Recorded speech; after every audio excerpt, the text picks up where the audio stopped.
Military Commander General Cavoli briefed allies, and the Polish ambassador updated us on the incident and the ongoing investigation. Yesterday's explosion took place as Russia launched a massive wave of rocket attacks across Ukraine. Since the start of Russia's illegal war in Ukraine, NATO has increased vigilance across our eastern flank, and we are monitoring the situation on a continuous basis.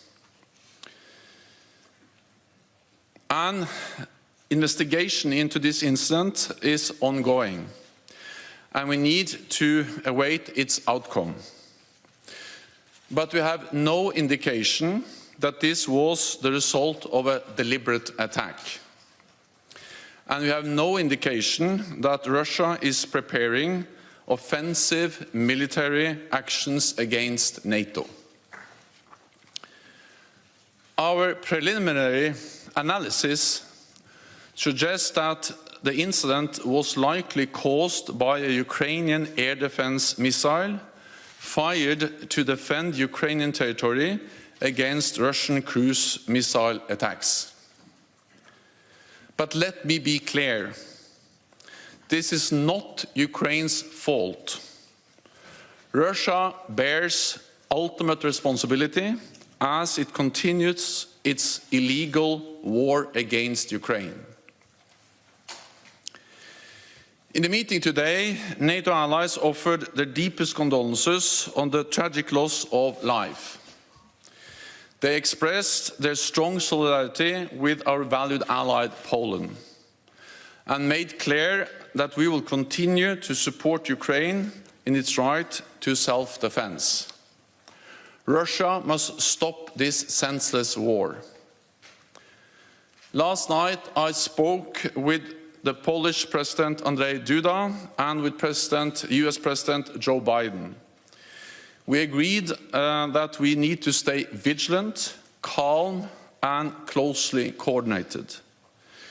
We will continue to consult and monitor the situation very closely. NATO stands united, and we will always do what is necessary to protect and defend all allies. And with that, I'm ready to take your questions. We start with Polish radio, lady in grey at the back. Thank you, Anna. Beata Płomecka, Polish Radio, public broadcaster, Polskie Radio. Secretary General, what could be the outcome in concrete terms of today's meeting? Can we expect enhancing Europe's air defense, especially in the countries bordering Ukraine? Because as long as the war continues, there will be Russian rockets striking Ukrainian cities, and there is a risk that such situation can happen again. Thank you very much. So in the meeting today, NATO allies expressed their strong support, solidarity with our ally Poland. They also expressed their deepest condolences for the tragic loss of life. And NATO has significantly increased its presence in the eastern part of the alliance, in particular since the invasion of Ukraine in February, with more troops on land, ground troops, but also with significant, substantial air and naval power. And this has, of course, both increased our air defense capabilities, but also our capabilities to monitor, to have a full picture of what's going on the border between NATO allies like Poland and Ukraine. And we are constantly assessing what more we need to do. We also have made important decisions at our summit in Madrid to further strengthen our presence in the eastern part of the alliance. BBC. Thank you. Jessica Parker from BBC News. I just wanted to ask, given the incident that happened last night, do you think this was perhaps the most tense moment for NATO in this conflict so far? Thank you. I'm always careful to rank different incidents and situations. It demonstrates that the war in Ukraine, which is President Putin's responsibility, continues to create dangerous situations. At the same time, we have to remember that this happened at the same time as Russia launched a wave of new indiscriminate missile and air attacks on Ukrainian cities, attacking critical civilian infrastructure, hitting civilian targets. Then it's nothing strange. Then of course that is in itself a very dangerous situation, and then we then also see that there may be also consequences on NATO territory. It's a consequence of the war that Russia wages against Ukraine. Okay, we'll go to the Ukrainian news agency in the middle. Yeah. Thank you for the floor. Dmytro Shkurko, National News Agency of Ukraine. I just want to mention that Ukrainians do understand the pain of the Polish people and have a greatest sympathy with them. My question is how that incident will be reflected on the assistance that allies provided for Ukraine in air defense. Where will be some kind of new systems to cover the Ukrainian sky? Thanks. There will be a meeting today in the contact group for Ukraine to coordinate the support NATO allies and partners and others are providing to Ukraine. And the main focus of our efforts over the last months has been on air defense, especially since Russia started to launch these indiscriminate attacks on Ukrainian cities a few weeks ago. And I welcome that more and more allies and partners are providing advanced air defense systems to Ukraine. NASAMS, Hawk batteries from Spain and others. And I also know that Sweden has made new announcements of additional support also with air defenses to Ukraine. So we are mobilizing additional support, especially when it comes to different types of air defenses. NATO is also providing counter-drone systems.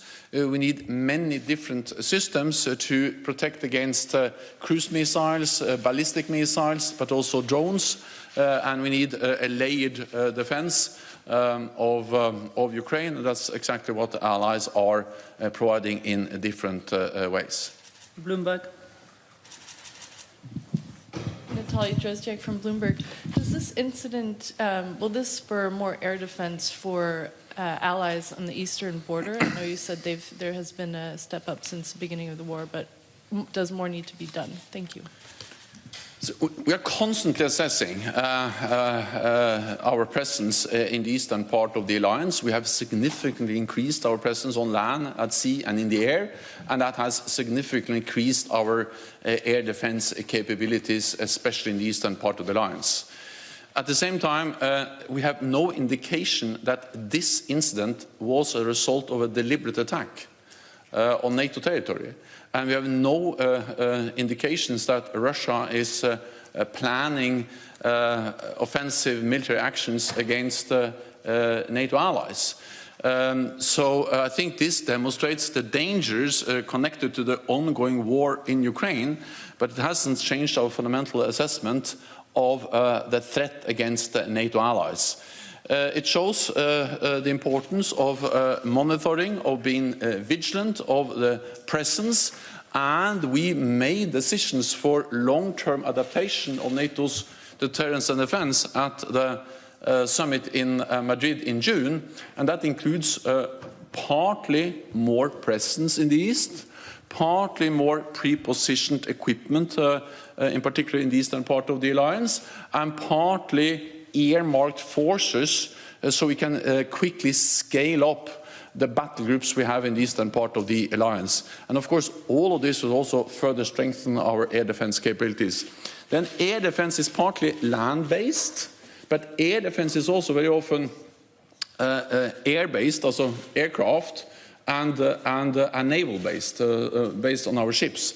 And of course, air forces and naval forces is something we very quickly can move in. SACEUR has, our Supreme Allied Commander in Europe, has already authorities to move in additional forces, including air and naval forces, to augment our air defenses quickly if needed. Okay. Frankfurt Allgemeine.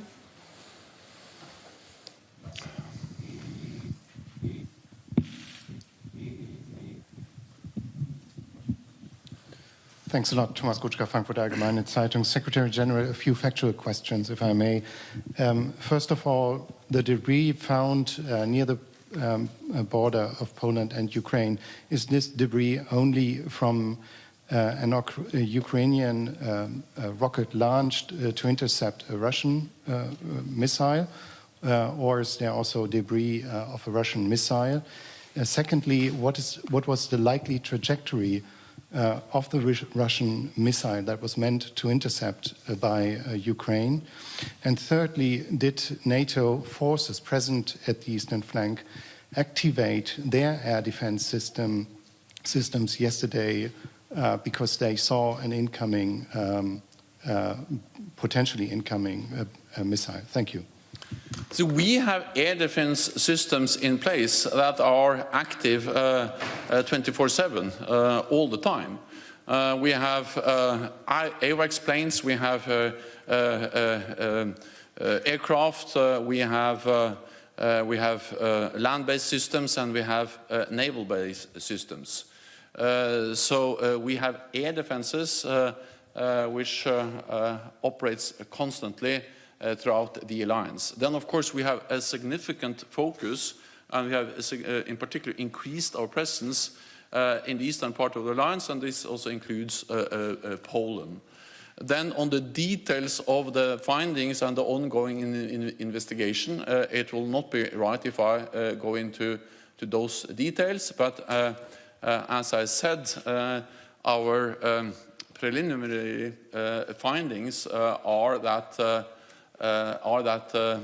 this is likely caused by a Ukrainian air defense missile, and we have no indication that it was any deliberate attack on NATO territory. Political. So if you're just joining us, it is almost midday. That's Jens Stoltenberg, NATO Secretary General, who's been talking in Brussels about what happened last night on the Polish-Ukrainian border, saying that there is no indication it was a result of a deliberate attack from Russia.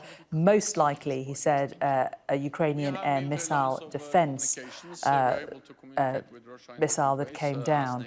But he added that Russia does bear ultimate responsibility as a result of its illegal war on Ukraine. Also said that he had spoken with the Polish leader Duda and also Joe Biden, and that he says we agreed we need to remain vigilant, calm and closely coordinated. Let's bring in Ed Arnold, who is with me here. Ed, in terms of what he said, very much dialing down the rhetoric. Absolutely, very calm. It's actually what the Secretary General is known for within NATO, being very calm and collected, and just putting out the facts as they see it. It was clear that this was not a deliberate attack, and if it had been Russian...